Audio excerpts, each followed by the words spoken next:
তাই মৃত্যুর আগে আল্লাহকে রাজি করে কবরে যাব ইনশাআল্লাহ। নবীজি বেহুশ হয়ে গেছেন, ঘুম থেকে উঠে বলছেন, আয়েশা দরজার কাপড়টা একটু সরিয়ে দাও, আমি নবী দেখতে চাই মসজিদে কি অবস্থা। সেদিন দরজার কাপড়টা যখন সরিয়ে দিলেন, আল্লাহর নবী নির্দেশ দিলেন আবু বকরকে নামাজ পড়ানোর, দিয়েই নবীজি বেহুশ হয়ে গেলেন। আর বেহুশ হওয়ার আগে নবীর চোখ থেকে দু ফোঁটা পানি চলে এলো। আম্মাজান আয়েশা সিদ্দিকা রাদিয়াল্লাহু তাআলা আনহা জিজ্ঞাসা করছেন, আল্লাহর নবী কেন আপনার চোখে পানি এলো? এটা কি দুঃখের পানি না কষ্টের পানি?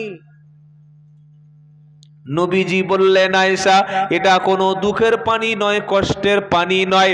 তুমি আমাকে দরজার কাপড়টা সরাতে বলেছি, কাপড় সরিয়েছো। নামাজের যে দৃশ্যটা দেখলাম আয়েশা, এই নামাজের জামাতটা আমি নবী কায়েম করার জন্য অসংখ্যবার কাফেরদের হাতে মার খেয়েছি, আমার দন্দন শহীদ হয়েছে। অনেক সাহাবা তাদের বিবিদের বিধবা করে বাচ্চাদেরকে এতিম করেছে।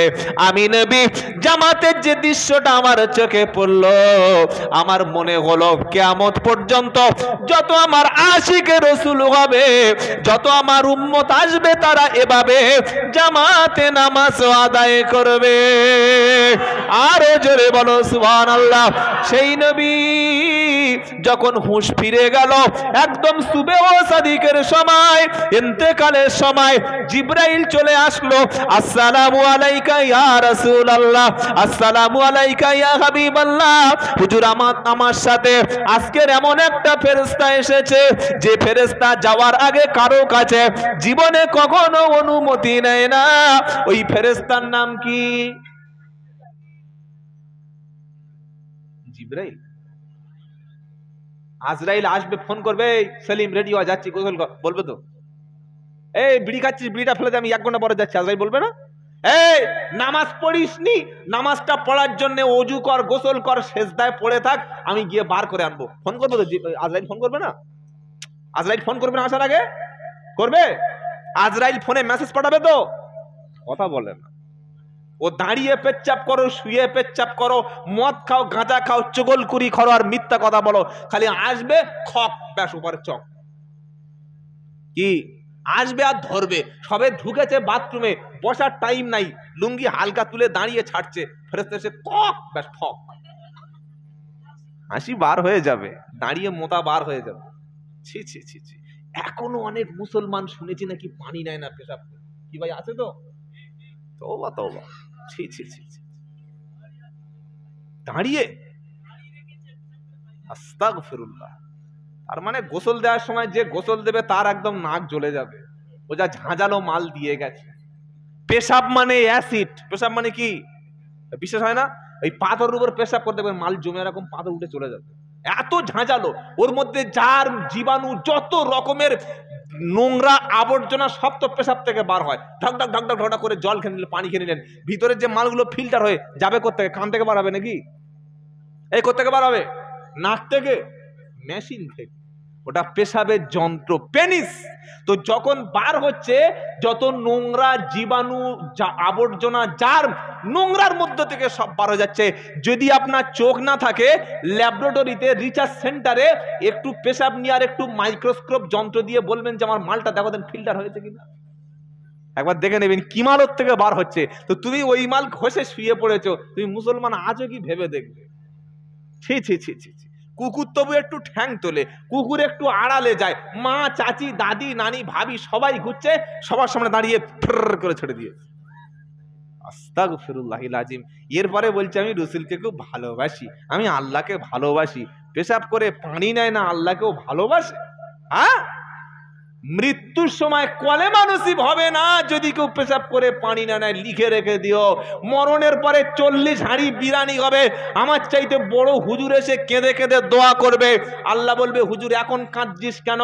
যখন নাপাক অবস্থায় শুয়েছিল, নামাজ ছাড়া ঘুমিয়েছিল, নাপাক কাপড়ে শুয়েছিল, একবারও হুঁশ হয়নি এতগুলো লোকের সামনে সত্যটা বলতে যে নামাজ না পড়লে, পেশাব করে পানি না নিলে, পাক পবিত্র অবস্থায় কলেমা পড়ে না শুলে, অজু গোসল করে না পবিত্র হয়ে ঘুমালে, ওই অবস্থায় মৃত্যু হলে ও নাপাক লাশ কবর গ্রহণ করবে না, পৃথিবীর সব হুজুর কেঁদে মরে গেলেও আল্লাহ নেবে না।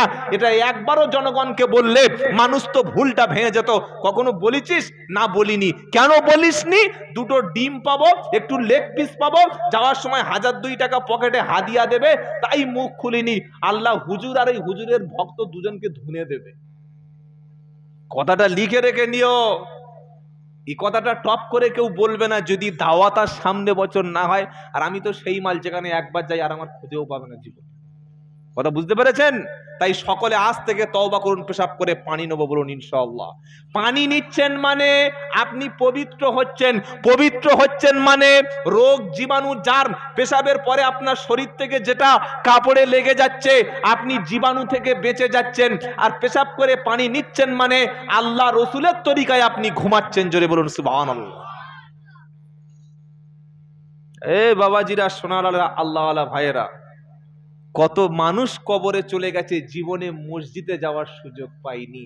আজকের কবরে যদি চোখ থাকে গিয়ে দেখো, আফসোস করছে আল্লাহ একবার ছেড়ে দাও, একবার সুযোগ দাও, আর কপাল তুলবো না। আল্লাহ বললে তোর মতো কপাল পড়া আমি আর ছাড়বো না। 60-70 বছর বয়স হয়েছে, বুড়ো হয়ে গেছিস, আর সংসারের দরকার নাই। ছেলেরা জমি জায়গা লিখে নিয়েছে, ব্যাগ চাক জমি সব ব্যবসা বাণিজ্য ভাগ হয়ে গেছে, এখন তো দিন পার হয় না। এই সময় গিয়ে তো মাথাটা ঠুকবি, এই সময় গিয়ে তো ভুলটা ক্ষমা চাইবি, এই সময় তুই মসজিদ থেকে বার হবি কেন রে? হ্যাঁ, তোর বউ নাই, তুই বাইরে বাজারে বসতে হবি কেন? লোকের বউ থেকে মজা নিবি?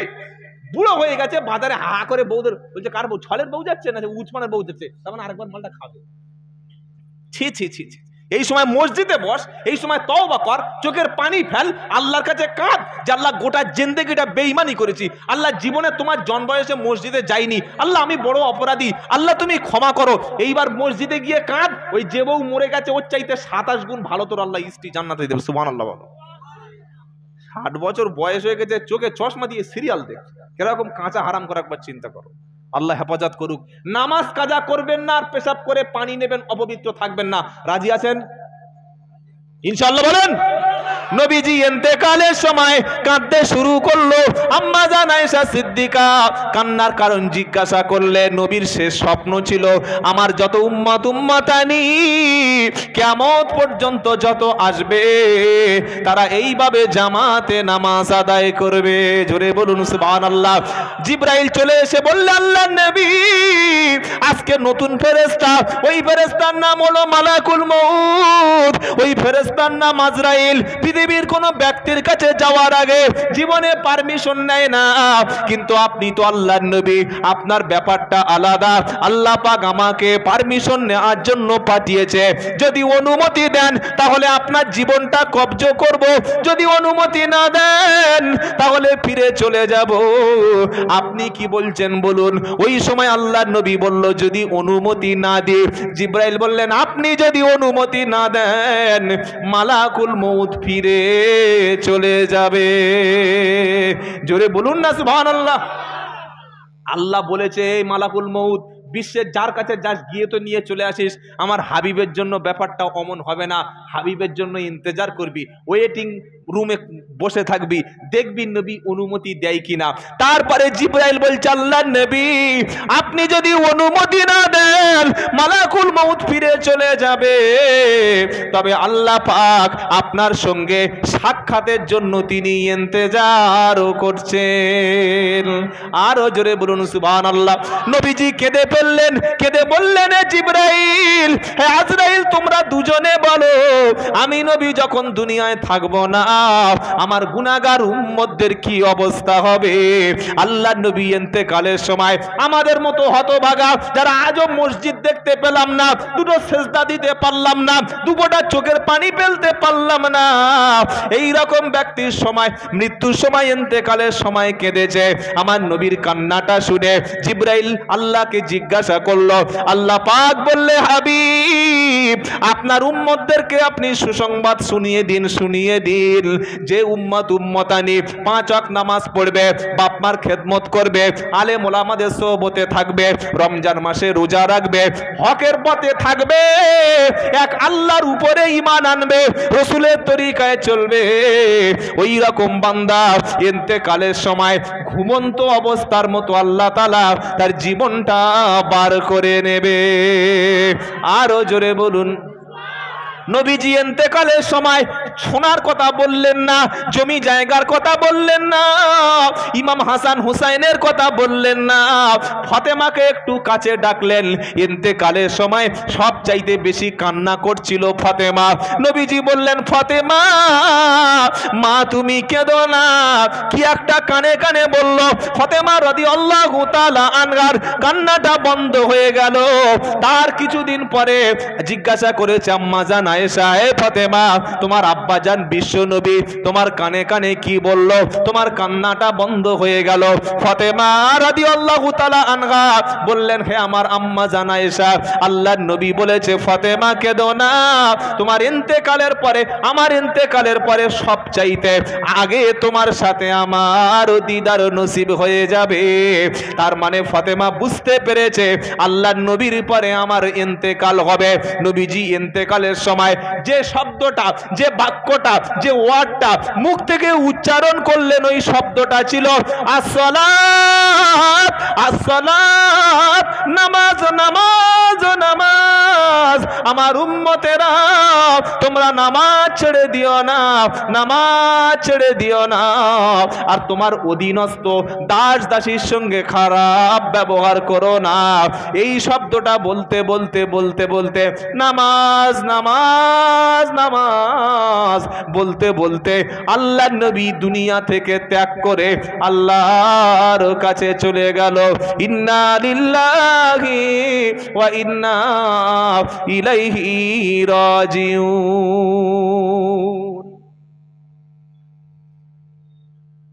এ বাবাজিরা, সেই নবীর উম্মত দাবি করো, তোমাকে মসজিদে পাওয়া যায় না। বাড়িতে লোক খুঁজতে গেছে, গিয়ে দেখছে চায়ের দোকানে বসে আস, মসজিদে পাওয়া যায় না।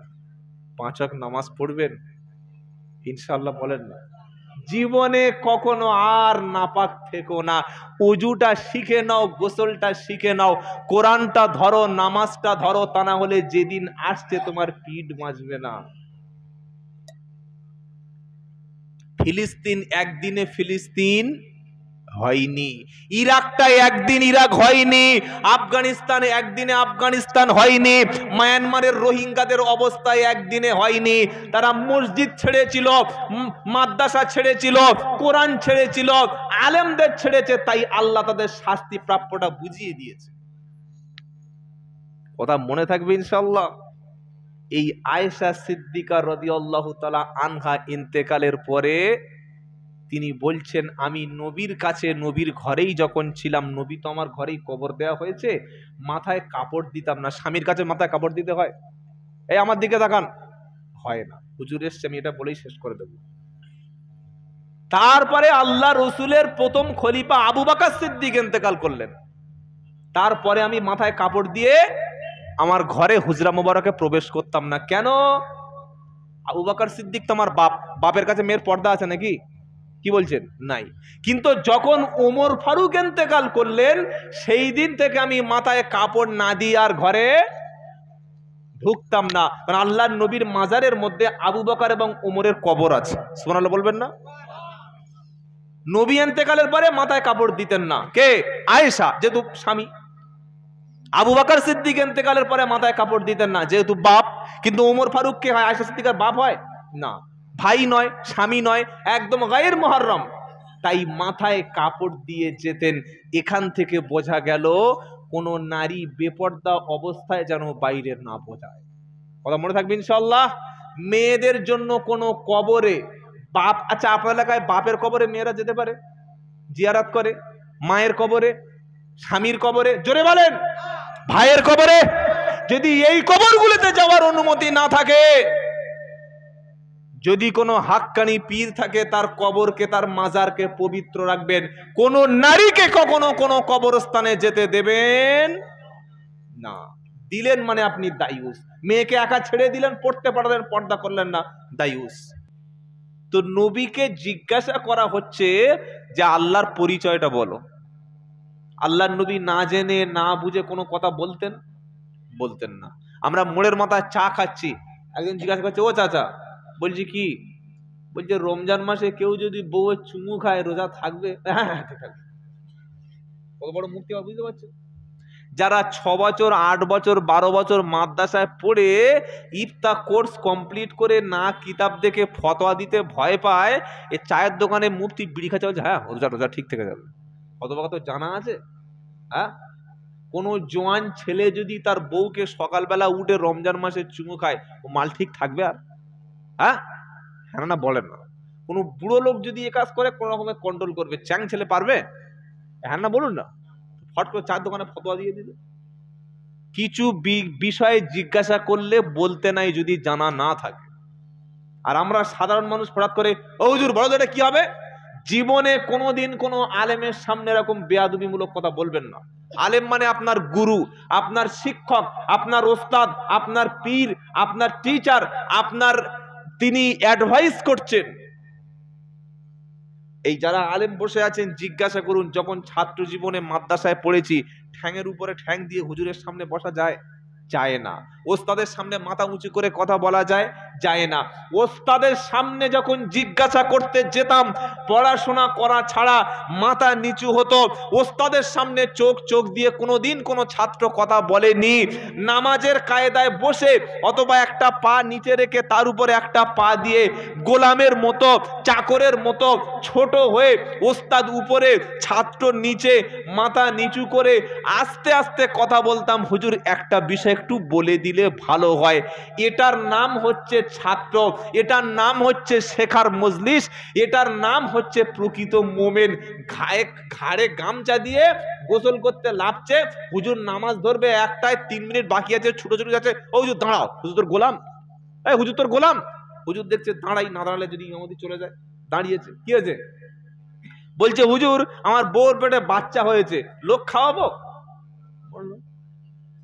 আমার বউর পেটের বাচ্চা হয়েছে, ছাগল জবাই করে লোকের দেবো? ছাগল তুই খানা ভাই, তুই লোকে দিবি কেন? কোথায় কখন কোন প্রশ্ন জিজ্ঞেস করছে, কমন সেন্সটুকু নাই। কোন বিষয়ে আলেম ওলামাদের জিজ্ঞাসা করার সময় আগে দেখে নেবেন এই প্রশ্নটা এই জায়গায় করা যায় কিনা, আপনি প্রশ্ন করার যোগ্যতা রাখেন কিনা। কথা মনে থাকবে বাবাজি। জিজ্ঞাসা করতে হলে মসজিদে গিয়ে বসবেন, বক্তা বক্তব্য করতে এসছে, হারাম করে, ও হুজুর এটা বড়দিন কি হবে? এই এটা তো গোলাম নাকি?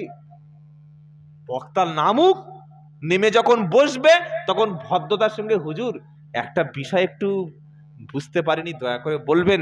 এটা ভদ্রতা ছিল না? ছিল না? ছিল। আমাদের কিছু অসভ্য মানুষ আছে, যেখানে সেখানে মৌলবীদের মসলা জিজ্ঞাসা করে। আবার কিছু কিছু পাকা মাল আছে, একটা মাসআলা 17 জন মৌলবী জিজ্ঞাসা করবে। তার মানে যদি ঘুরিয়ে গাড়িয়ে হালাল করে নিতে পারি। ছেলের বিয়ে দেবে, 3 লাখ টাকা বরপণ দাবি করেছে ঘটককে দিয়ে। মসজিদের ইমাম সাহেব বলেছে, বাবা আমি পনের বিয়ে পড়াই না, বরপণের বিয়ে বাড়িতে আমি যাই না। ওই রকম বিয়েতে খাওয়া মানে শুকরের মাংস খাওয়া সমান। কারণ যদি কোনো মুসলমান তার ছেলেকে বিয়ে দেয়, ইসলাম মেয়ের বাপের বাড়ি থেকে পয়সা নিতে নিষেধ করেছে, মেয়েকে দেনমোহর দেওয়া ফরজ করেছে। তোমার ছেলের টাকায় বিয়ে হবে, ছেলের টাকায় খাওয়ানো হবে।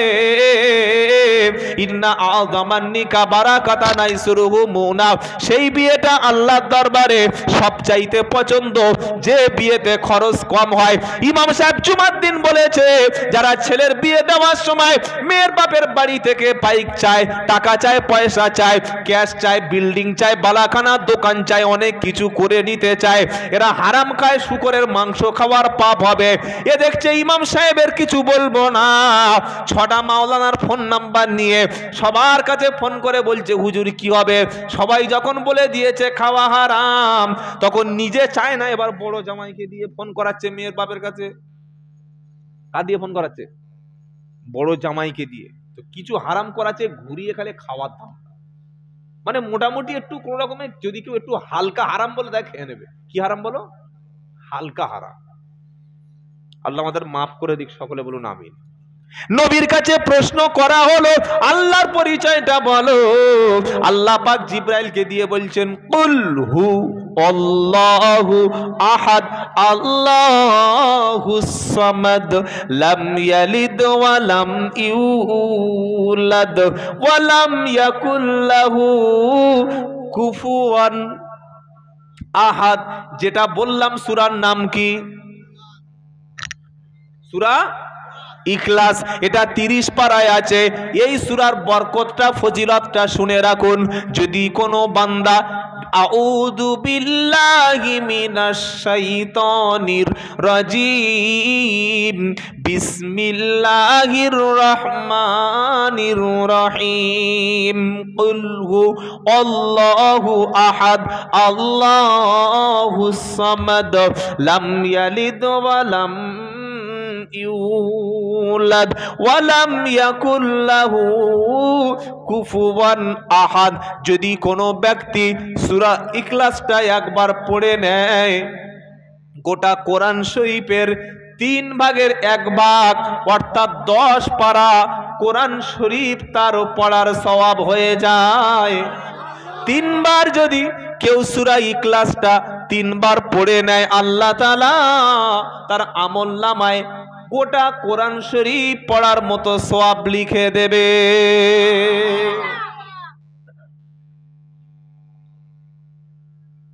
এই সূরাটা আল্লাহর পরিচয় আছে। আচ্ছা, যেটা আরবিতে বললাম, এই সূরার অনুবাদটা কি বাংলা একটু বলবো আপনাদের? সবাই বলতে বললে বলবো, জানার দরকার আছে? আচ্ছা, ইনশাআল্লাহ। কাফেররা প্রশ্ন করছে আল্লাহর পরিচয় বলো। আল্লাহ কি খায়, কোথায় ঘুমায়, আল্লাহর বউ বাচ্চা আছে না ছেলে আছে না মেয়ে আছে, সব কিছু ডিটেইলসটা আল্লাহর বলো। সঙ্গে সঙ্গে জিব্রাইল এসে বলছে আল্লাহর নবী, আল্লাহ একটা ছোট্ট সূরা দিয়েছেন, সূরাটির নাম হলো সূরা ইখলাস। এই সূরার মধ্যে আল্লাহর পরিচয় পুরো ডিটেইলস বর্ণনা করে দিয়েছেন। সুবহানাল্লাহ। প্রথমে সূরাটা শুরু হচ্ছে কুল, কি দিয়ে? কি দিয়ে? কুল। সারা জীবন আমরা নামাজ পড়েছি, কুল বলে চালিয়ে দিয়ে এসেছি। একটা কুল মানে হচ্ছে বলো, আর একটা কুল মানে খাও, খেয়ে ফেলো, গেল। তো কোথায় কি বলেছি হুঁশ আছে? নামাজ পড়ছি আল্লাহু আকবার, আলহামদুলিল্লাহি রাব্বিল আলামিন। আল্লাহ আলা, এই বলো আল হবে না আলা হবে? আল। সূরা ফাতিহার প্রথমে ছিল আল, এর চর্চা নাই, কোনোদিন কোরআন খুলে দেখে নাই। ওই প্রথমে শোনাচ্ছিলাম চুমু খেয়ে তুলে রেখেছে, আর মরে গেলে টেনে কোরআন শরীফ বার করেছে। নামাজ পড়ছে আলহামদুলিল্লাহি রাব্বিল আলামিন। ফেরেশতা বলছে কি লিখবো? আল ছিল, আলা বলে চালাচ্ছে। নামাজ হবে না, খুব সাবধান। এজন্য কোরআন সহি করে তেলাওয়াত করা ফরজ। মনে থাকবে কি রকম কোরআন তেলাওয়াত করতে হবে। কোরআন শোনাচ্ছে ওয়ারাতিলিল কুরআনা তারতিলা। 30 পারা 29 পারা সূরা মুজাম্মিলের 4 নম্বর আয়াতে ওয়ারাতিলিল কুরআনা তারতিলা। আল্লাহ পাক তার নবীকে বলছেন, নবী উম্মতের কাছে বলে দাও যখন কোরআন তেলাওয়াত করবে তাসবিহ তারতিলের সঙ্গে ইজহার ইখফা ইদগাম, যেখানে যেমন টান, যেখানে যেমন ছাড়তে হবে, কোথাও থামতে হবে, কোথাও ছাড়তে হবে, এইভাবে থেমে থেমে ছেড়ে ছেড়ে বুঝে বুঝে বুঝে কোরআন পড়ো, তা না হলে কোরআন পড়া সহি। একটা লোক আরামবাগে গেছে, একদম স্টেশনের পাশে গিয়ে, আরামবাগ রেল স্টেশন আছে তো, আছে না? গিয়ে দেখছে লেখা আছে এখানে পেশাব করিবেন না, বলে একটা কমা করিলে 500 টাকা জরিমানা। ও কিন্তু কোনোদিন স্কুলে পড়েনি, কোন রকমে বাংলাটা লিখতে পারে, নামটা সিগনেচার করতে পারে, ও বাংলা কমাটা কোথায় দিতে হয় সে জ্ঞানটুকু ব্যাকরণ জানে না। ও আরামবাগ স্টেশনের কাছে প্ল্যাটফর্মের কাছে গিয়ে দেখছেন ও পড়ছে কি এখানে পেশাব করিবেন নার পরে কি ছিল? কমা। ও ওটা মনে করছে এমনি এমনি দিয়েছে, কালি পড়ে গেছে ওখানে। কি পড়ে গেছে বলো? কলমের কালি পড়ে গেছে। ও পড়ছে এখানে পেশাব করিবেন, না করিলে 500 টাকা। বলো না, মনে করছে এসেছি এক কষ্ট করে, আর যদি এক ফোঁটা, অন্তত এক ফোঁটা ফেলে দেয়, কি যদি না করি 500 টাকা যদি চায় রেল কর্তৃপক্ষ, আরপিএফ বাহিনী, কোন রকমের চেন খুলে কুঁতিয়ে কাটিয়ে এক ফোঁটা বার করেছে। যেই বার করলো এক ফোঁটা, পুলিশ এসে কলার ধরেছে, আয় চাচা। বললে কোথায়? বললে 500 টাকা দে। বললে টাকাটা তুই দে। কেন? এখানে লেখা আছে পেশাব করিবেন, না করলে জরিমানা। বললে কমাটা তোর বাপ তোকে কখনো শেখালো না। কমা শেখার দরকার আছে না নাই? এই থামার দরকার আছে না নাই? গাড়ি ড্রাইভিং করতে শিখেছে, অফিস থেকে বলছে বাম্পারের কাছে গাড়ি থামবে, যেখানে লেখা আছে পি মানে পার্কিং, পির উপরে ক্রস মারা আছে, গাড়ি সেখানে থামবে না। যখন দেখবে রেড সিগন্যাল গাড়ি থামবে, গ্রিন সিগন্যাল চলে যাবে। ডান দিকে চিহ্ন থাকলে ঢুকবে, বাম দিকে থাকলে ঢুকবে। সবকিছু বলে দিয়েছে, পড়িয়ে দিয়েছে। কি বললেন? যারা গাড়ি ড্রাইভিং করেন লাইসেন্স, এখন তো লাইসেন্স কড়াকড়ি হয়ে গেছে, পড়িয়ে দেয় না? দেয় না। ও মনে করছে গাড়ি কিনেছি আমি, চালাবো আমি, বাপের টাকায় গাড়ি, বাম্পার মানবো না। হাই পিক আপ দিয়েছে, উড়ে গিয়ে খালে পড়েছে, মাল মাছবে তো। তো মনে করছে নানি কোরআন পড়ছে, আমিও কোরআন পড়বো। কি বলছো বলো? আলেমদের কাছে বসে নাই, কোরআন ইমাম সাহেবের কাছে বসে শিখে নাই, কিনেছে একটা আরবি কোরআন কিনে নে। আউযু বিল্লাহি মিনাশ শাইতানির রাজিম, আলহামদুলিল্লাহি রাব্বিল আলামিন, আর রহমানির রহিম, মালিকি ইয়াউমিদ্দিন, ইয়াকা নাবুদু ওয়া ইয়াকা নাস্তাইন, হিদিনাস সিরাতাল মুস্তাকিম। ফেরেশতারা মনে করছে কি লিখবো, বাংলা পড়ছে না সাঁওতালি পড়ছে, না তেলেগু, না মালায়ালম, না হিন্দি, না ফার্সি, কি চালাচ্ছে রে ভাই? এই জন্য কোরআন কোরআনের মতো পড়তে হবে। মনে থাকবে বাবা, যারা নামাজ পড়েছি দীর্ঘদিন, লজ্জার কিছু নাই। সূরাটা একটু গোপনে ইমাম সাহেবের কাছে শিখে নেবেন। যদি কোনো ভুল তাকে সংশোধন করতে দোষ আছে বলেন না। যদি এই ভুলটা নিয়ে কবরে চলে যাই, আল্লাহ তাআলা যদি জিজ্ঞাসা করে বান্দা আমি আল্লাহ বলেছিলাম অরাত্তিলিল কুরআনা তারতিলা, থেমে থেমে থেমে আস্তে আস্তে করে বুঝে বুঝে তারতিল তাসবিদের সঙ্গে কোরআন পড়ো, তুমি তাড়াহুড়ো কেন করলে?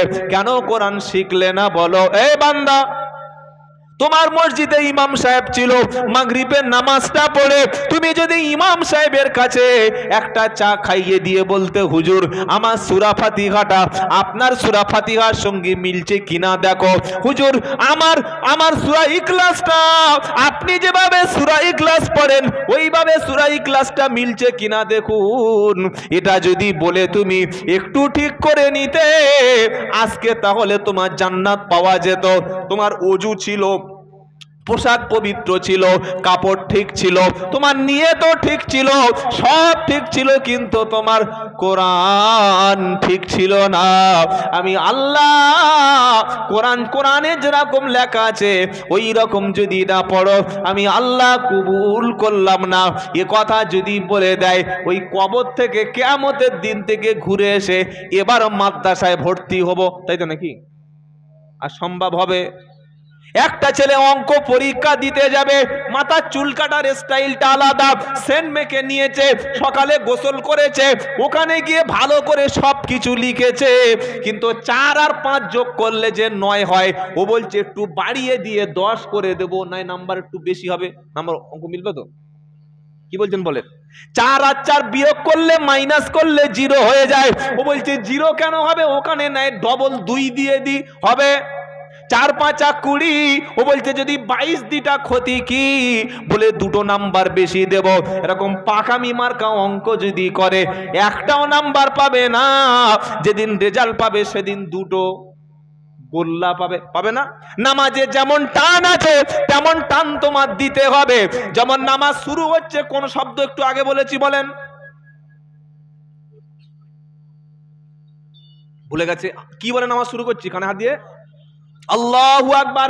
যোগ্য আলেম যারা বসে আছে জিজ্ঞাসা করো, কেউ যদি বলে আল্লাহু আকবার তার মানে হলো আল্লাহ সবচাইতে বড়। আবার কোন লোক যদি না জেনে না বুঝে বলে আল্লাহু আকবার, সঙ্গে সঙ্গে অর্থ পাল্টে গেল। ও আল্লাহকে প্রশ্ন করছে আল্লাহু আকবার মানে হলো আল্লাহ তুমি কি সত্যি বড়, না আরো দু চারজন তোমার মতো বড় আছে? কোন ব্যক্তি যদি আল্লাহকে বলে আল্লাহ সত্যি তুমি কি বড়, এমন কথা কোন ব্যক্তি যদি আল্লাহকে বলে, ও নামাজ পড়লে ঈমান থাকবে না, বেঈমান হবে। কিছু বোঝাতে পারছি আমি? আসল শব্দ ছিল আল্লাহু আকবার। যদি বলে আল্লাহু আকবার, এরকম লোক অনেকে বলে না, বলে না। অধিকাংশ মসজিদের আজানটা ঠিক হয় না। ভোরের বেলা দেখি আল্লাহু আকবার আল্লাহু আকবার। অত টান তোর কে দিতে বলেছে? তোর ওখানে অত টান আছে? খ্যাপা কথাকার। আল্লাহু আকবার বলে ছেড়ে দে। ধরেছে একবার সেই কি বুঝলেন মায়াপুরে, আর ছেড়েছে খানাকুলে। মাঝখানে বাম্পার টাম্পার কিচ্ছু দেখেনি, চোখ মুজিয়ে চালাচ্ছে। আসল শব্দ হলো আল্লাহু আকবার। কি হবে বলেন? আল্লাহ। এরকম শব্দ যেন জীবনে মুখ থেকে উচ্চারণ না হয়, মনে থাকবে ভাই। আবার কেউ যদি বলে আল্লাহু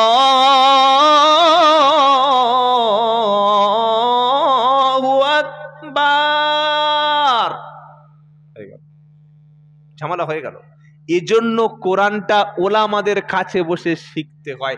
ড্রাইভিংটা যেমন ড্রাইভারের কাছে শিখতে হয়, ডাক্তারিরা যেমন মেডিকেলের শিখতে হয়, সাহিত্যটা যেমন সাহিত্যিক ব্যক্তির কাছে বসে শিখতে হয়, চাষটা যেমন চাষির কাছে বসে শিখতে হয়, কেরামতিটা যেমন ওলির কাছে বসে শিখতে হয়, ঠিক আরবি কোরআন পড়ার জন্য কোরআনটা হাক্কানি ওলামা মসজিদের ইমামের কাছে বসে শিখতে হয়।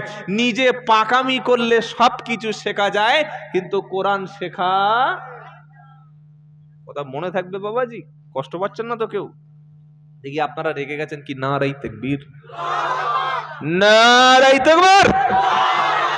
আল্লাহ কবুল করুন আপনাদের। তাহলে সূরা শুরু হচ্ছে কুল, বলেন কুল হু ওয়াল্লাহু আহাদ। আল্লাহ পাক বলছে নবী আপনি বলুন আল্লাহ তিনি এক এবং একক। সুবহানাল্লাহ। আল্লাহ কজন বলেন? লাউ কানা ফীহিমা আলিহাতুন লাফাসাদাতা ফাসুবহানাল্লাহি রাব্বিল আরশি আম্মা ইয়াসিফুন। সূরা ইখলাসটা শুনে বাড়ি যান, ঈমান মজবুত করুন। আল্লাহ বলছেন নবী বলুন আল্লাহ এক। আল্লাহ পাক কোরআনে অন্য জায়গায় বলছে আমি আল্লাহ ছাড়া যদি আরো কোনো উপাস্য থাকতো, আরো যদি কোনো ইলাহা থাকতো, আরো যদি কোনো মাবুদ থাকতো, আরো যদি কোনো সৃষ্টিকর্তা থাকতো, আরো যদি কোনো ক্ষমতাশালী কেউ থাকতো, তাহলে একে অপরের বিরুদ্ধে তাহলে ফাসাদ হয়ে যেত। আমি আল্লাহ বলতাম আজকের খানাকুলে প্রচন্ড বৃষ্টি হবে, আরেকটা আল্লাহ বলতো না আজকের খানাকুলে বৃষ্টি দেওয়া যাবে না। কেউ বিয়ে করেছে, আমি আল্লাহ বলছি এর পেটে একটা কন্যা সন্তান দাও, আরেকটা সৃষ্টিকর্তা উপাস্য বলছে না ওর পেটে পুরুষ দিতে হবে। আল্লাহ বলছে আমি আল্লাহ ছাড়া অন্য যদি কোনো মাবুদ থাকতো, মাবুদে টক্কর। হাতে কলমে দেখবেন, এই দেখবেন না, দেখবেন না, কথা বলে না, হাতে কলমে একটা দেখবেন, প্রমাণ দেখবেন। হ্যাঁ বলেন তাই বলবো। ভারতের প্রধানমন্ত্রীর নাম কি? জোরে বলেন। আর আমাদের চাচা হয়, নাম নিতে মুখে লজ্জা লাগে। কে? নরেন্দ্র মোদী চাচা ভারতের প্রধানমন্ত্রী।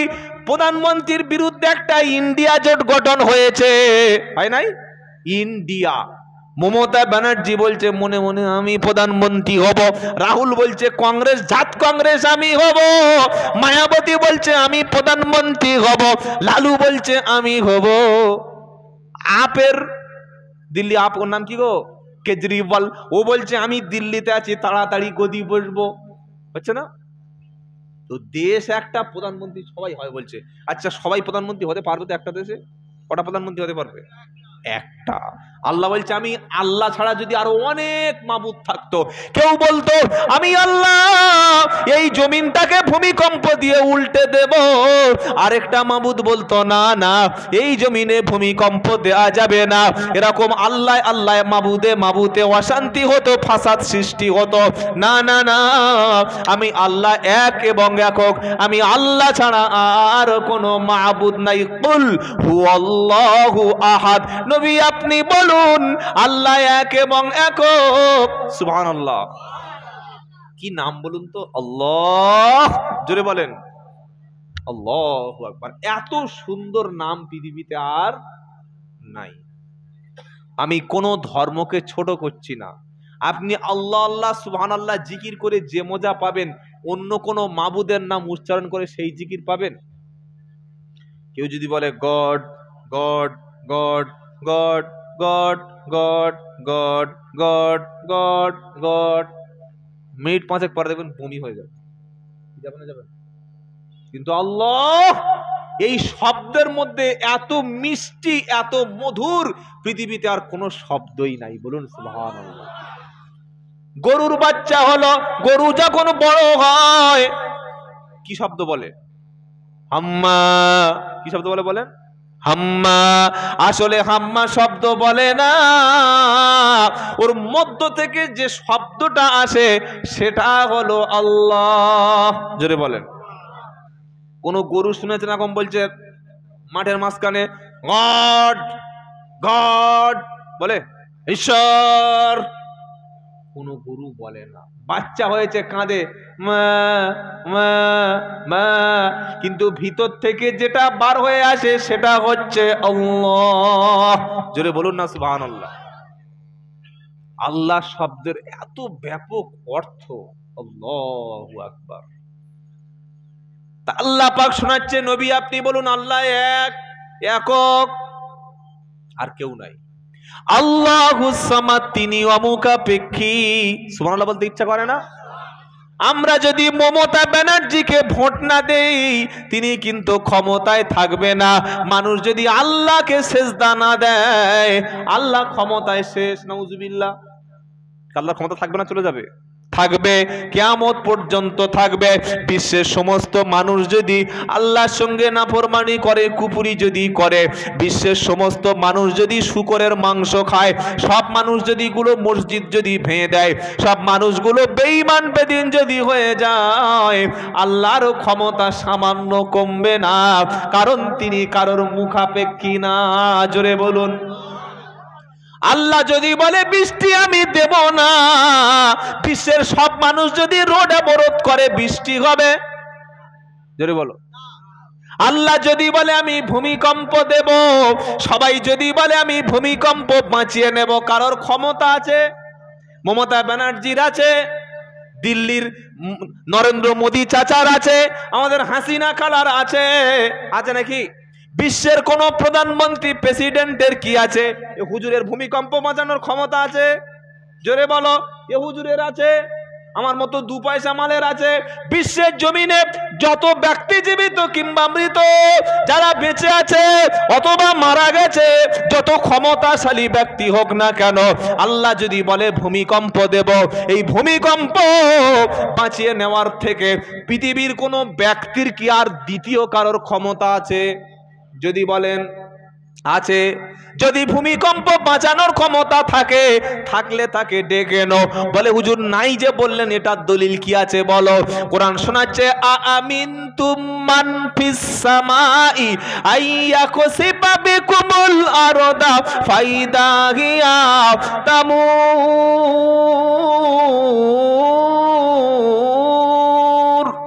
আল্লাহু আকবার।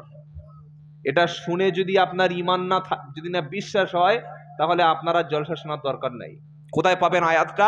29 নম্বর পারা, 2 নম্বর পৃষ্ঠা, সূরার নাম সূরা মুলক। আল্লাহ পাক শোনাচ্ছে বিশ্বের সমস্ত ক্ষমতাধর ব্যক্তি যারা জীবিত আছো, যারা কবরে চলে গেছে, সবাই তোমরা এক হয়ে যাও, সব প্রধানমন্ত্রী এক হয়ে যাও, প্রেসিডেন্ট এক হয়ে যাও।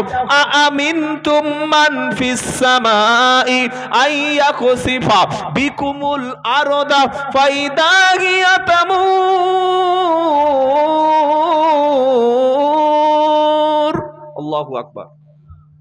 আল্লাহ বলছেন তোমরা কি নিশ্চিত হয়ে গেছো আসমানে যে আল্লাহ আছে উনি যদি জমিনটা ধসিয়ে দেন, উনি যদি মাটিতে গেড়ে দেন, উনি যদি জমিনটা ধসিয়ে দেয়, 5 তলা 10 তলা 20 তলা বিল্ডিংটা যদি মাটির মধ্যে গেড়ে দেয়, তোমার কলম চলবে না, তোমার টিএমটি বারের রড কাজ হবে না, তোমার আল্ট্রাটেক প্রিমিয়াম সিমেন্ট কাজ হবে না, তোমার রায়গঞ্জের বালিও কোনো কাজ হবে না, পাঁচামির পাথরে কোনো কাজ হবে না, তোমার ইঞ্জিনিয়ারিং সিস্টেম বিল্ডিংটা টিকবে না।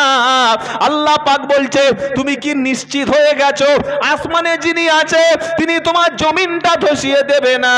যখন জমিনটা ধসাবে থরথর থরথর করে কাঁপতে থাকবে।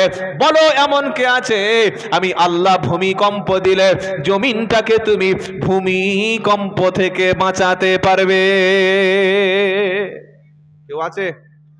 জোরে বলুন আছে, জোরে বলো।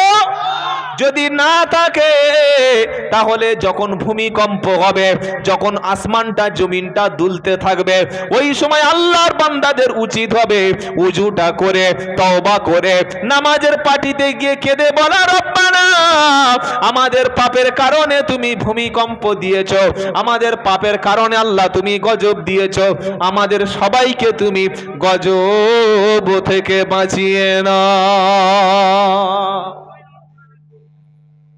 14ই ফেব্রুয়ারি ভূমিকম্প হয়েছিল মনে আছে? কোথায় হয়েছে? আমি সেদিন ছিলাম মুর্শিদাবাদ, মালদা মুর্শিদাবাদে হয়েছে, বেলডা হয়েছে, বহরমপুরে হয়েছে। ভূমিকম্প হয় বিজ্ঞান বলছে মাটির তলায় যে প্লেটগুলো আছে একটা প্লেট আরেকটা প্লেটের সঙ্গে যখন লেগে যায় জমিন তখন দোলা খায়। এই যে প্লেটটা পরিচালনা করছে কে? আমেরিকার প্রেসিডেন্ট বাইডেন, মোদি চাচা, মমতা খালা? না না না, ওই জমিনের তলায় যে প্লেটটা পরিচালনা করছে তিনি হলেন আল্লাহ। কেন ভূমিকম্প হয়?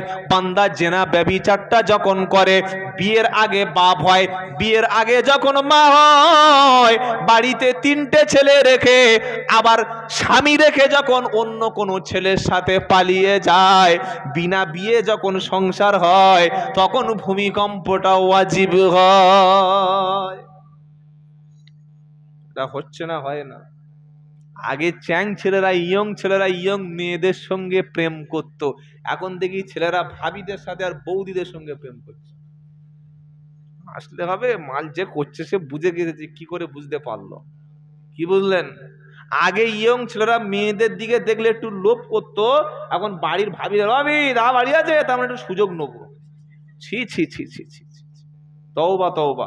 আরেকটা খবর বলছি, আমাদের কলকাতা ওই আলিপুর জেল আছে জানেন বাবা, সেন্ট্রাল জেল, জানেন না? 166 জন মহিলা যারা 1.5 বছর আগে জেলে ঢুকেছিল, এই 166 জন মহিলা 1.5 বছর পরে পেটে বাচ্চা এসছে। আচ্ছা বলুন তো, জেলের মধ্যে স্ত্রীদের যখন জেলখানায় পুলিশ ধরে নিয়ে যায়, স্বামীকে ওর কাছে রাতে ঘুমোতে দেয়? কথা বলে না? দেয়? দেয় না। একটা মেয়ের পেটে বাচ্চা ক মাস থাকে? টেনে টুনে 10 মাস, তার বেশি থাকে নাকি? হচ্ছে 11 মাস থাকলো, তার বেশি তো থাকবে না। তাহলে যে মেয়েটা 1.5 বছর আগে জেলখানায় ঢুকলো, তাহলে এই বাচ্চাটা কোত্থেকে এলো? কারারক্ষীরা অবাক। এটা হাসির কথা নয় ভাই, আমি হাসাতে আসিনি। কারারক্ষীরা অবাক হচ্ছে, জেলের কর্তৃপক্ষ সরকার মাথা ঘুরে গেছে যে মালটা ঢুকলো তাহলে কোত্থেকে? নিশ্চয়ই জেলের মধ্যে জেনা ব্যভিচার চলছে। কি বলছেন? জেলের মধ্যে সংশোধনগারে যদি জেনা ব্যভিচার চলে তাহলে পাড়ায় কি হচ্ছে একবার চিন্তা করো। সেজন্য আল্লাহর নবী বলেছেন দাইউস কখনো জান্নাতে যাবে না। দাইউস কে ভাই? যে নিজের বিবিকে, নিজের মেয়েকে, নিজের মাকে, নিজের বোনকে, তার অধীনস্থ যুবতী অ্যাডাল্ট কন্যাদেরকে পর্দার সঙ্গে রাখে না, পরপুরুষের কাছে ছেড়ে দেয়, অন্য জায়গায় রাত্রি নিবাস করতে পাঠিয়ে দেয়, শ্বশুর বাড়ি ছেড়ে দিয়ে মালটা ঠান্ডা হয়ে ফ্রিজ করে ঘরে ঘুমোচ্ছে। তোমার হুঁশ আছে? তোমার বউ শ্বশুর বাড়ি যাওয়ার নাম করে কার বাড়িতে গিয়ে উঠেছে? হুঁশ আছে? তুমি ছেড়ে দিয়ে বসে আছো।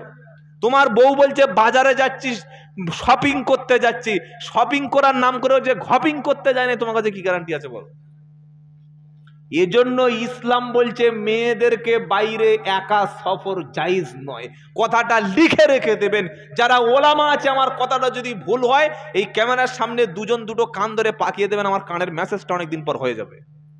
কোন মহিলা যদি 3 কোটি টাকার মালিকও হয়, পুরুষ সফর সঙ্গী ছাড়া সেই মেয়েটা কখনো হজে যেতে পারবে? কি বুঝো, ঠিক বলছি তো? ঠিক বলছি তো হযরত? জিজ্ঞাসা করে দেখেন, কোন মেয়ে যদি 100 কোটি টাকারও মালিক হয়, বিল গেটসের মতো সম্পত্তির মালিক হয়ে যায়, তারপরে ওই মেয়ে ছেলে একাকী কখনো হজে যেতে পারবে না যতক্ষণ তার সঙ্গে কোনো মাহরম ব্যক্তি না থাকবে, হয় স্বামী অথবা ছেলে অথবা ভাই, এমন ব্যক্তি যার সঙ্গে তার সারা জীবনের মতো বিয়ে হারাম, এই রকম ব্যক্তি ছাড়া সফর করতে পারবে না। তাহলে তুমি নিশ্চিন্তে একটা মেয়েকে বাজারে ছেড়ে দিয়েছো, আরেকটা মেয়েকে কোনো রাত্রে ছেড়ে দিয়ে বলছো যা ওখানে গিয়ে শুয়ে আয়, ওখানে গিয়ে তুই থাক, ওখানে গিয়ে ঘুমা। অনেক ইয়ং মেয়ে শুনছি নাকি বাড়ি থেকে ছেড়ে বাইরে গিয়ে রাত কাটাচ্ছে। জায়েজ নয়। মনে থাকবে ইনশাআল্লাহ, মনে থাকবে ইনশাআল্লাহ। কোন মহিলাদেরকে কখনো একাকী ছাড়বেন না, আপনি দায়ুস হয়ে কবরে যাবেন। আচ্ছা, ফুরফুরা শরীফে গেছেন কে কে আছেন একটু হাত তুলুন তো। মাশাআল্লাহ, তাহলে অনেক সাক্ষী আমার পক্ষে আছে। দাদা হুজুর রহমতুল্লাহর কবর জিয়ারাত করেছেন এরকম কে একজন দুজন হাত তুলুন। মাশাআল্লাহ, সব তো ফুরফুরা সিলসিলার মানুষ, আলহামদুলিল্লাহ। দাদা হুজুরের কবরের পাশে লেখা আছে কি বাবা, যে মহিলাদেরকে কবর জিয়ারাত করতে দেওয়া, এখানে আনা মহিলাদের প্রবেশ করতে দেবেন না, লেখা আছে। দেখেছেন না দেখেন নাই? এই দেখেছেন? দেখেছেন। আমি আব্দুল্লাহ জুবায়ের মিথ্যা বলছি না।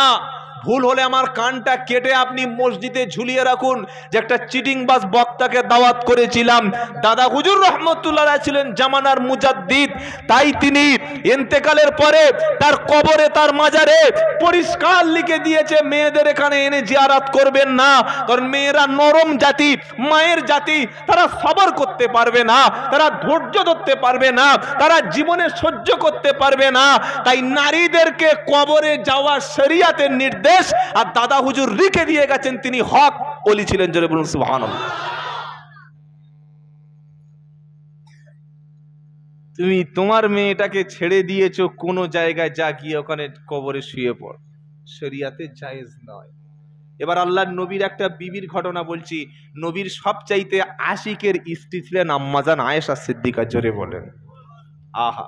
কোরআনের হাফেজা ছিলেন। সুবহানাল্লাহ বলতে ইচ্ছা করে না? এই আয়েশা সিদ্দিকা সবচাইতে বেশি হাদিস বর্ণনা করেছেন নবীর কথা। 2210টা হাদিস রসুলের স্ত্রী একাই বর্ণনা করেছেন, আয়েশা রাদিয়াল্লাহু তাআলা আনহা। আয়েশার বিরুদ্ধে একটা মিথ্যা এলিগেশন দেওয়া হয়েছিল, মিথ্যা একটা প্রোপাগান্ডা ছাড়ানো হয়েছিল। আল্লাহর কোরআনে সূরা নূর নাজিল হয়ে আয়েশা সিদ্দিকার চরিত্রের সার্টিফিকেট কোন কোর্ট, কোন বিডিও, এসডিও অফিসার দেয়নি। আয়েশা সিদ্দিকা যে নিষ্কলঙ্ক, তিনি যে পবিত্রা, তিনি যে বিশুদ্ধ, তিনি যে তাহিরা, তার চরিত্রে কোনো কলঙ্ক নাই, তিনি কলঙ্কিনী নন, এই সার্টিফিকেটটা আল্লাহ আসমান থেকে সূরা নূরের মধ্যে নবীর সামনে নাজিল করে দিয়েছে। সে আয়েশা সিদ্দিকের ঘটনা বলছি, শুনে একটু ইমানটা মজবুত করুন। কোনো দিন বাড়ির মেয়েদেরকে জীবনে কোনো কবরের কাছে যেতে দেবেন না, এটাই হচ্ছে ইমান। আল্লাহ নবী সাল্লাল্লাহু আলাইহি সাল্লাম যেদিন ইন্তেকাল করলেন, নবীজি ইন্তেকাল করেছেন যে জায়গা, ওই জায়গাটা ছিল আম্মা জান আয়েশা সিদ্দিকার ঘর।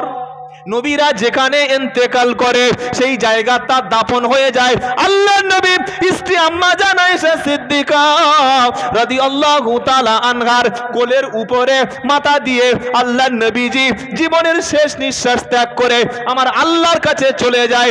ইন্তেকালের সময় আল্লাহ নবীজি এত অসুস্থ হয়ে গেল। আয়েশা সিদ্দিকাকে জিজ্ঞাসা করলো, আয়েশা এখন কোন সময়? আয়েশা সিদ্দিকা রাদিয়াল্লাহু তাআলা আনহা বললেন, হে আল্লাহর নবী, এখন ঈশার সময়।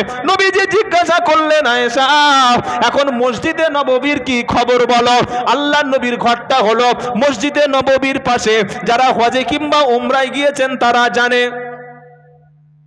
নবীর কবর মাজার মোবারকটা মসজিদে নববীর পাশে। সুবহানাল্লাহ।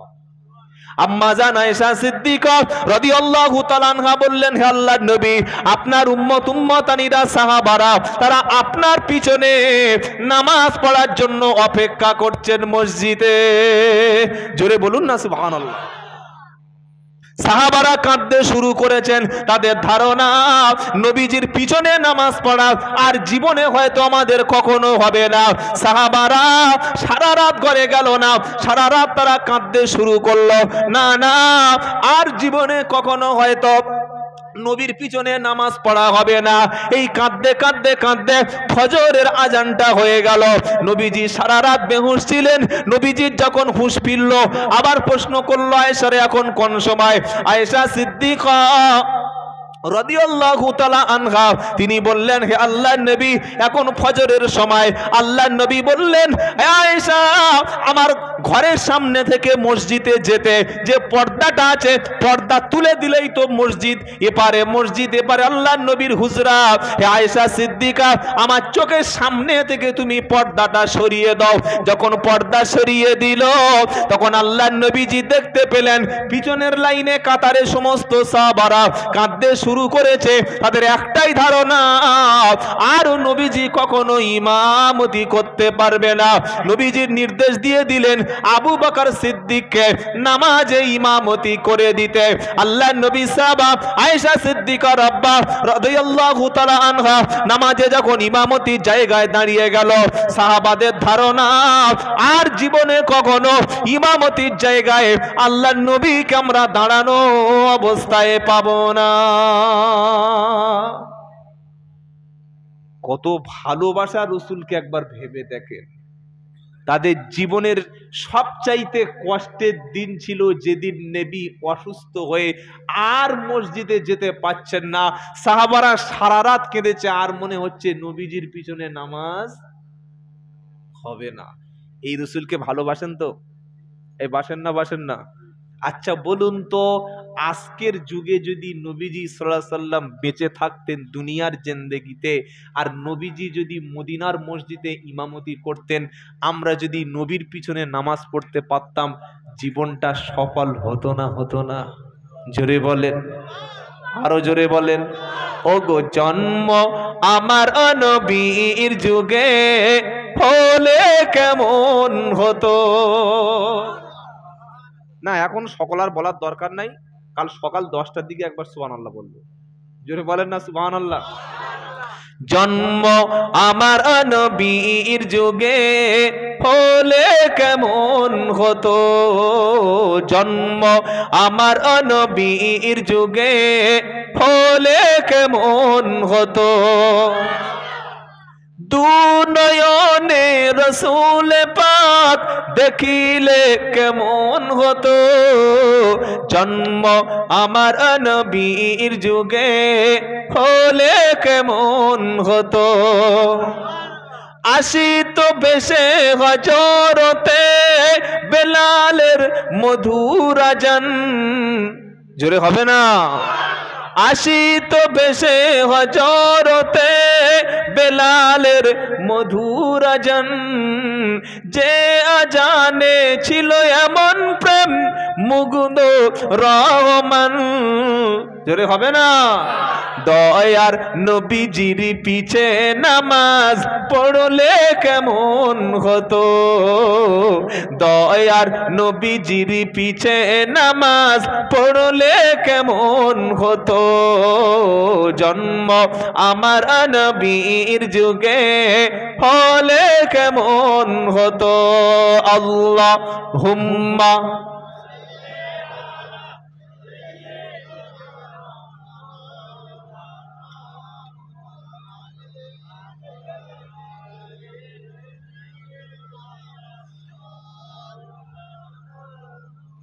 তো 12টা তো বেজেই গেল, কখন যে 12টা বাজলো আল্লাহই জানে।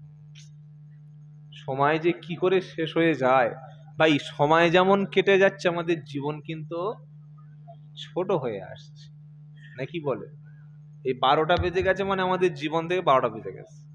আর বেশি দিন হায়াত নাই, আজ আছি কাল নাই।